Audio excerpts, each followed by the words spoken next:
Bien, hoy tenemos con nosotros en Enredados a José Luis Lajara.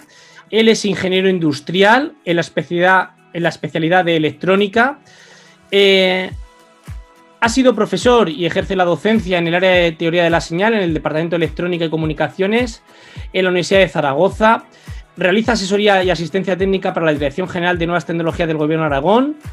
Ha realizado diversas ponencias de televisión digital terrestre y actualmente es el CEO de una empresa de integración audiovisual que se llama Aditelecom.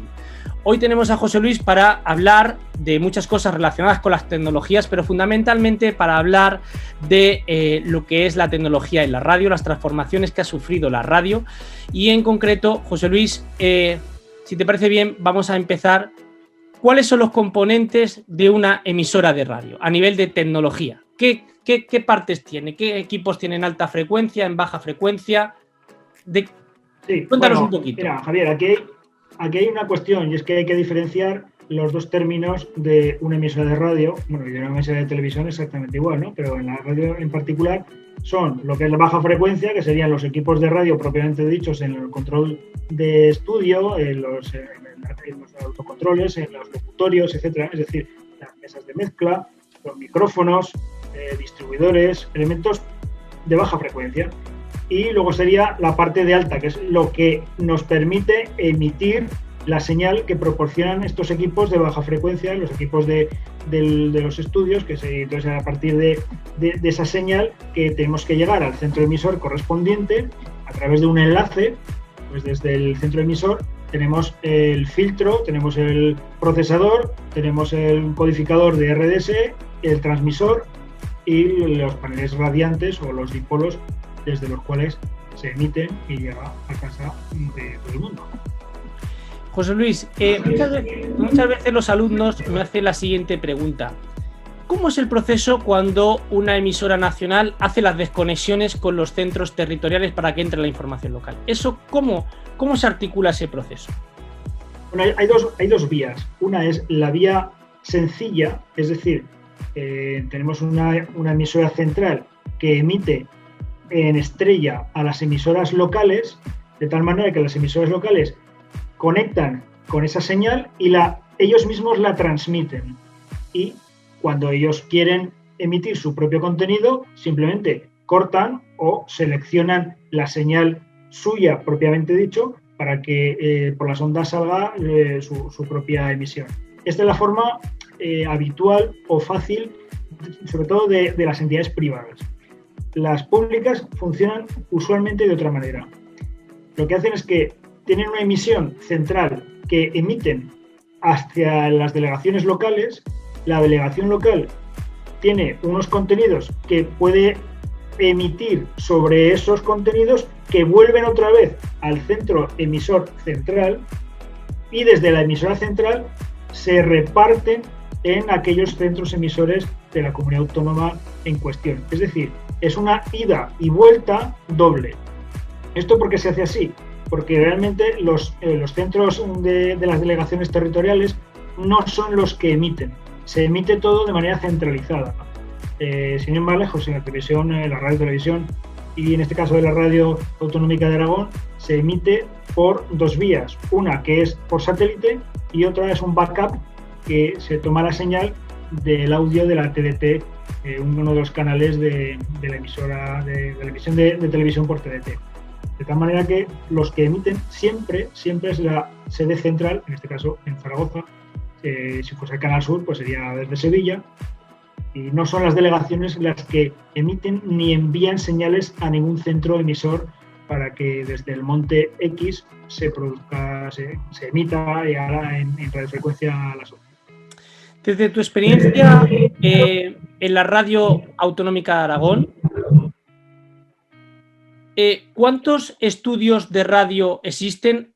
¿Cómo es el control central para poder dar distribución? ¿Cómo se articula toda esa ingeniería para dar soporte a los diferentes programas? ¿Cómo es el equipamiento de una cadena de radio, por ejemplo, autonómica? Si nos puedes hablar del ejemplo de Aragón Radio. Bueno, sin ir más lejos, en Aragón Radio hay dos estudios. En los estudios centrales hay dos estudios, estudio 1, estudio 2, y hay un estudio 3, que es el estudio de autocontrol. El autocontrol, para el que no lo sepa, significa que el propio técnico ejerce el control de la situación técnica y de la situación también de producción. Es decir, él mismo produce el programa, habla y está al mando de los controles de la mesa. Esto puede parecer un poco complicado, pero justamente esto se hace en aquellos contenidos y en aquellos programas que no son difíciles, que son fáciles de gestionar y que no necesitan de una interactividad con el locutor y tal. Luego hay otros dos estudios, que son los estudios centrales propiamente dicho, desde los cuales se hacen programas en directo o se hacen programas en diferido, que luego se graban para su posterior emisión en continuidad. Todo esto está centralizado en unos racks de control central que, a través de una matriz, nos permite direccionar esos envíos entre los diferentes estudios y entre las diferentes delegaciones, para a su vez enviar la señal de programa a continuidad.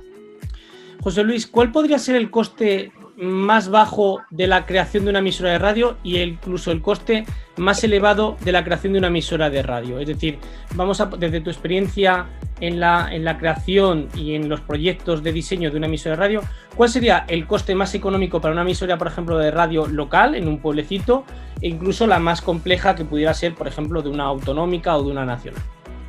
Bueno, en una emisora de radio local habría que distinguir dos cuestiones: la emisora de radio local de una ciudad como Zaragoza, Sevilla, Bilbao o incluso Madrid, y de una emisora de radio local de un pueblo de 10.000 habitantes. ¿Cuál es la diferencia? Básicamente solo hay una, y es el emisor.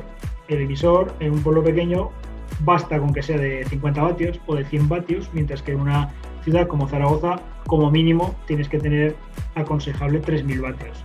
Esto es lo que marca la gran diferencia, porque el diferencial de precio entre un emisor de 200 vatios y un emisor de 3.000 vatios podemos tener ahí fácilmente del orden de 12, 13, 14.000 euros.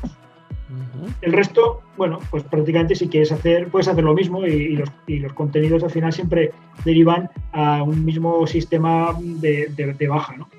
Por debajo de 20.000 euros, dejando aparte el tema de la radiofrecuencia, por debajo de 20.000 euros sería complicado hacer una emisora de radio con un mínimo nivel de exigencia de calidad.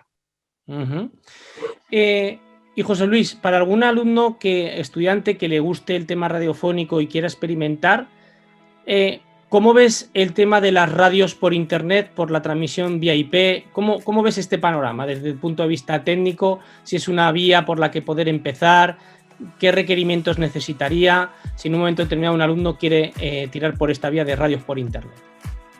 Mira, yo considero que la radio y la televisión por internet son un futuro a medio y largo plazo, pero a corto plazo no considero que sea tan importante. Es mucho más importante las plataformas que existen actualmente, pues como puede ser la de Telefónica o la de Netflix, o en fin, las plataformas que todos conocemos, Google, etcétera, que tienen contenidos en diferido y que se descarga uno a discreción, mientras que la radio en directo, a nivel de apps o de internet, yo creo que no tiene el suficiente calado como para pensar que es un proyecto a corto plazo. A lo mejor sí a medio plazo, o compaginándolo con una emisora de radio en FM local o autonómica o generalista, que a su vez se complemente con esa emisión por internet. Pasa lo mismo en televisión. Lo que ocurre es que, perdona Javier, lo que ocurre es que hay mucho contenido y tienen que enlatarlo de alguna manera, y para enlatarlo y poderlo traducir y trasladar al oyente es bueno tener una aplicación o una página web. José Luis, hablabas precisamente ahora de un concepto que viene a colación muy interesante para nuestros alumnos, que es el tema de la frecuencia modulada, pero no hemos hablado de la AM, ¿no? Amplitud modulada. ¿Qué diferencias hay entre la FM y la AM para un estudiante que se inicia en esto del audiovisual y que ha escuchado vagamente AM o FM y que no tiene muy claro cuando coge un receptor de radio por dónde escuchar una determinada cadena. ¿Qué diferencias, qué cosas tiene a favor la FM? ¿Qué podríamos contarles? Bueno, mira, básicamente la onda media, que es la primera que existía antes que la frecuencia modulada, cosas positivas que tiene, la cobertura. La cobertura es mayor, pero necesitas de unas infraestructuras mucho mayores, porque la forma de emisión desde una torre de comunicaciones en el monte X no es tan sencillo como poner un dipolo en la frecuencia modulada. ¿Y esto por qué? Porque lo que propiamente dicho, la frecuencia de la onda media es muy distinta a la frecuencia de la frecuencia modulada, de la FM, de tal manera que se requieren sistemas radiantes de una infraestructura mucho mayor que la que existe en frecuencia modulada. ¿Por qué se pasó a la frecuencia modulada? Pues por varias razones. Primera, porque esa frecuencia, el propio concepto lo dice, la frecuencia se modula, de tal manera que es mucho más, está mucho más apantallada en interferencias. Es decir, en onda media tenemos muchas más interferencias, tenemos más cobertura, pero tenemos muchas más interferencias. El coste además es mucho mayor. Por tanto, nos tenemos que ir a una frecuencia modulada que requiere menos infraestructuras, que tiene una mayor calidad y que tiene unas posibilidades muy, muy limitadas de interferencias. José Luis, hay un aparatito que me gustaría que los estudiantes pudieran luego bucear en encontrar para qué sirve y demás, y es el famoso Quantum, ¿no? Que utilizan ahora los reporteros para las entradas en directo. ¿Cómo funciona un Quantum? Pues mira, el funcionamiento es muy sencillo. En el fondo es como un teléfono móvil con sus datos, básicamente. Solo que está embebido en una carcasa en que puede introducirse más de una tarjeta de datos, como las tarjetas que tenemos en nuestro móvil, y que le han conectado dos, tres, dependiendo del tipo de Quantum que es, 2, 3 o hasta 4 entradas de audio y alguna salida de audio adicional, pues para determinadas salidas a la grabación o si estás en una rueda de prensa para que puedas abrirlo a una maleta de prensa, etcétera, ¿no? En el fondo, un Quantum o un Alio de IQ es lo mismo. Entre ellos, básicamente, es como un móvil que lleva pues, sus tarjetas y se emite por la señal de datos de telefonía. Y por tanto, los enlaces que antes existían, enlaces móviles de radio que se llevaba un coche con una antena que subía 3 o 4 o incluso 5 metros del coche, esto ya está absolutamente en desuso. José Luis, 2-3 marcas muy consagradas en los temas de radio, has hablado ahora de AEQ. ¿Qué 2-3 marcas son las marcas referencias a nivel tecnológico para el equipamiento de una emisora de radio? Pues mira, AEQ, pronto fabrican codificadores y mesas de mezclas de alta gama. AEQ exactamente igual, mesas de alta gama, codificadores, sistemas de datos, conexiones. Esas dos para mí son los referentes y luego están las mesas de mezclas de R y bueno, alguna mesa de mezclas como puede ser Allen Heat, ya un poco son de directos, pero que también este fabricante también hace alguna mesa de radio, pero van básicamente, desde luego en España el 95% me atrevería a decir, o incluso más, todas las emisoras de radio locales, autonómicas y generalistas en general tienen contenidos todos en AEQ o ASPA, que es el importador mayorista de los productos de pronto. Y si habláramos de software que dan a la continuidad a los programas de radio, ¿qué software son los más extendidos dentro del mercado radiofónico y de las emisoras de radio? Pues mira, para continuidad básicamente hay dos. Uno es el X-Frame, justamente de la empresa ASPA como distribuidora del mismo, y el otro es un software fabricado propiamente en España por la empresa AEQ y es el mayoritario entre los dos. Luego hay un software adicional que se usa en televisiones locales que se llama Zara Studio. Y digo Zara Studio porque se llama Zara Studio, hay otro Zara Pro y lo de Zara porque se fabrica en Zaragoza, es decir, el desarrollador es de Zaragoza. Y bueno, conocemos lógicamente mucho y hemos integrado muchas emisoras de radio local con este software.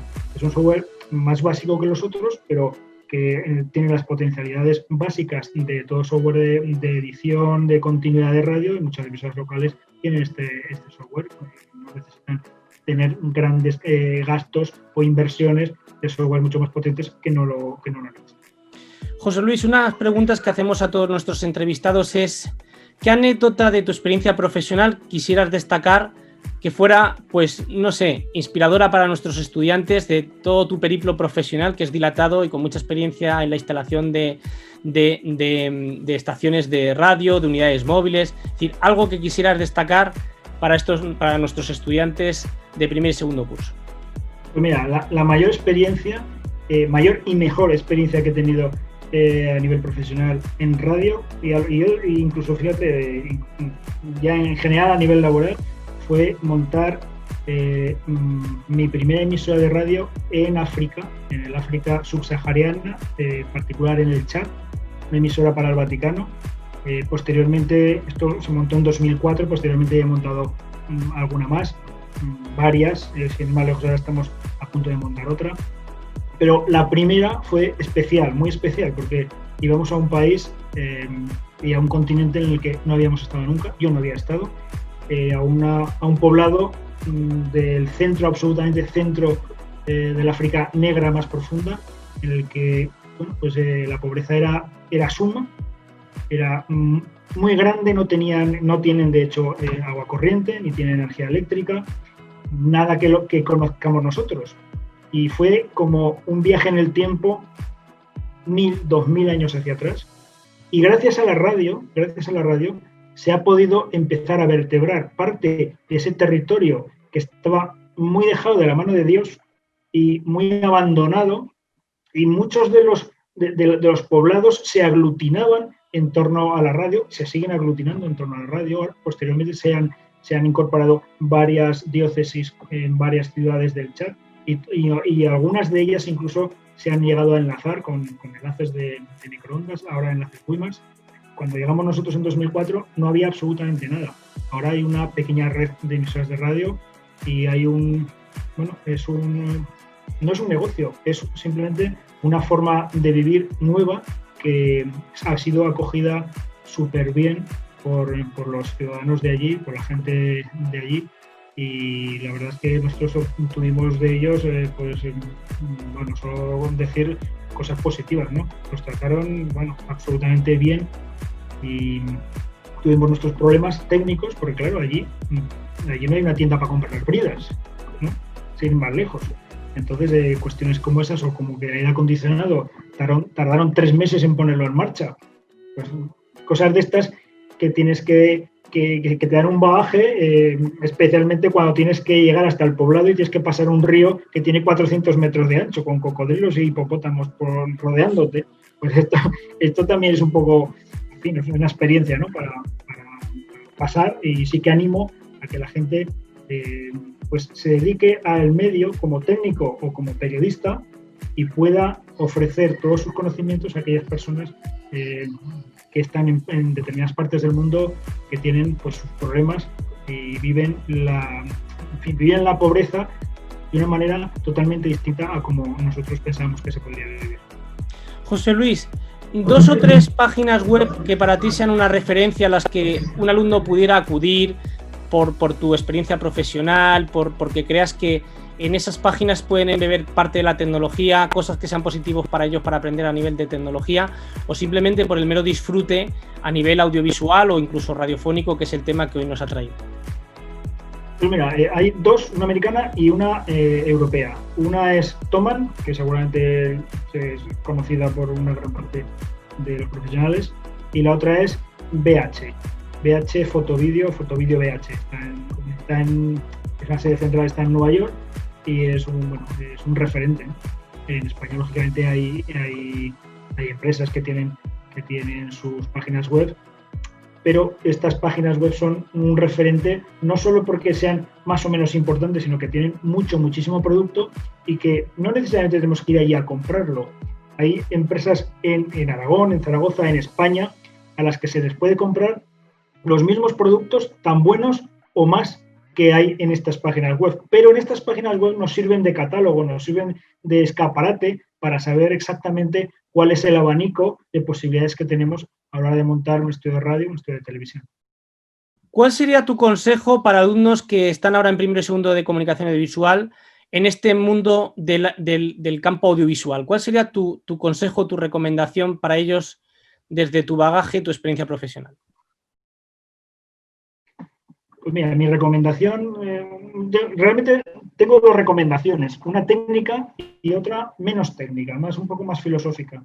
La recomendación técnica es, sobre todo, dejarse llevar por los técnicos que son los que saben y tienen el know-how de la técnica y del modus operandi en un estudio de radio, un estudio de televisión o un contenido audiovisual.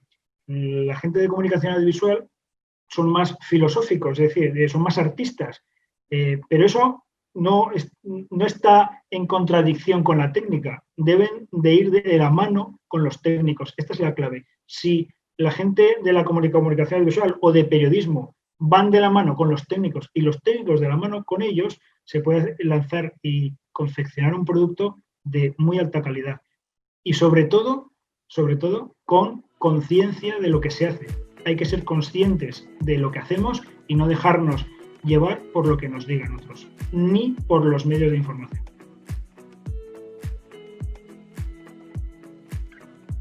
José Luis, vamos a hacer en la última un poquito de publicidad mínima. Muchas veces los alumnos me preguntan, oye Javier, yo tengo un proyecto de un rodaje, ¿dónde puedo alquilar una cámara de cine o de vídeo? Entiendo que en ADI tenéis esa posibilidad en la empresa en la que tú diriges. Sí, en ADI tenemos esa posibilidad, pero fíjate, yo voy a abrir el abanico también, porque creo que hay empresas que se lo merecen y que están también en el mercado también durante mucho tiempo con nosotros. Algunas de ellas son clientes nuestros, otras son proveedores incluso. Hay una empresa en Madrid que se llama Falco Films, que tiene un gran bagaje a estos niveles y sobre todo tiene mucho producto de alquiler. Mucho más producto que nosotros. Nosotros en Zaragoza no tenemos tanto report, es decir, no se nos pide tanto como puede ser en Madrid, entonces tenemos menos producto. Tenemos poco producto, pero con cierta calidad, sobre todo de televisión y de radio. Pero Falcon Films en Madrid, para cine, por ejemplo, tiene mucho producto y bueno. Pues José Luis, hasta aquí ha llegado nuestra entrevista. Agradecerte el tiempo que nos has dedicado. Estoy seguro y convencido de que tu aportación será inspiradora para estos estudiantes y nada, agradecerte de verdad este tiempo mediado por la pantalla, ya que no podemos de otra manera debido a la situación de la pandemia que estamos viviendo y de verdad muchísimas gracias, José Luis, ha sido un placer este tiempito que hemos podido compartir. Pues gracias a vosotros, gracias a ti Javier y os animo a todos los alumnos y todos los profesores a que emprendan un camino de conciencia dentro de esta pandemia en la que nos han involucrado. Muy bien, muchas gracias, José Luis. Nos vemos. Gracias. Adiós.